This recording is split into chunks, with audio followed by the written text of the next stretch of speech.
Labis na order ng tissue paper na hindi na magkasya sa bodega ang isa sa mga pinuna ng Commission on Audit sa gastusin ng Social Security System o SSS. May mga kulang din ang nakuhang funeral benefit habang ang ibang patay, nakakatanggap pa rin ng pensyon. Nakatutok si Maki Pulido. Tila hindi pondo ang ikinatatakot na maubos ng Social Security System kundi tissue paper sa dami ng in-order nito noong 2024. Sa audit report ng COA o Commission on Audit, mahigit 140,000 rolyo ng tissue paper ang in-order ng SSS na nagkakahalaga ng halos 13.2 million pesos. Sobra pa ito sa 2 buwang supply na kailangan ng SSS.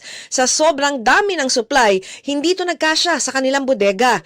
Ayon sa COA, mahigit 116,000 rolyo ng tissue paper ang nasa bodega pa ng mga supplier na batay lang sa verbal agreement at wala man lang pinirmahan kaugnay sa pag-iimbak. Sabi ng COA, malinaw itong paglabag sa patakaran sa mga transaksyon at operasyon ng gobyerno. Puna ng mga state auditor, may panganib na mawala o masira ang 100,000 tissue paper at indikasyong di na pagplanuhan ng maayos ang procurement. Nakahihinayang, lalo kung masayang. Lalo't sa 6,548 pesos na monthly average pension ng SSS, ang pinambili ng tissue paper ay katumbas ng isang buwang pensyon ng nasa 2,000 pensioner. Kung funeral benefit naman, hanggang mahigit 600 yumaong miyembro ang maaaring matulungan. Pero kahit sa mismong funeral benefits, pinuna.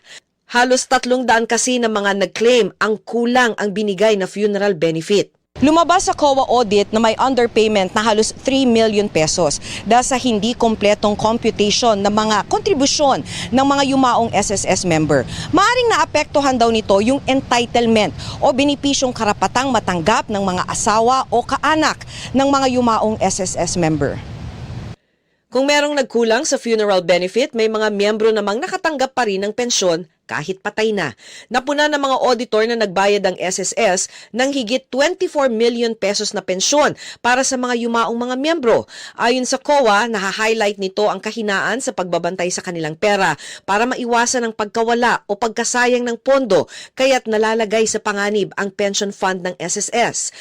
Sa kabila ng mga punang ito, sabi ng COA, sa ilalim ng Prestige Award ng SSS, binigyan nila ng 50,000 pesos cash incentive ang mahigit 6,500 na mga opisyal at empleyado na may kabuang halaga na 333 million pesos.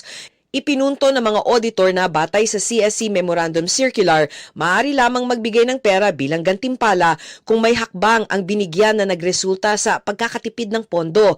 At ang igagawad na pera sa kanila ay hindi dapat lumampas sa 20% ng natipid. Pinasusumiti ng auditor sa SSS ang kanilang batayan. Kung hindi ay pinapasauli ang cash incentive. Giit ng SSS, meron silang mahigit 16 billion pesos na productivity-related savings.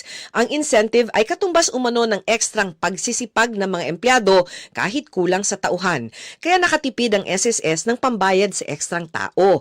Hinihingi pa namin ng komento ng SSS sa iba pang mga puna ng Commission on Audit.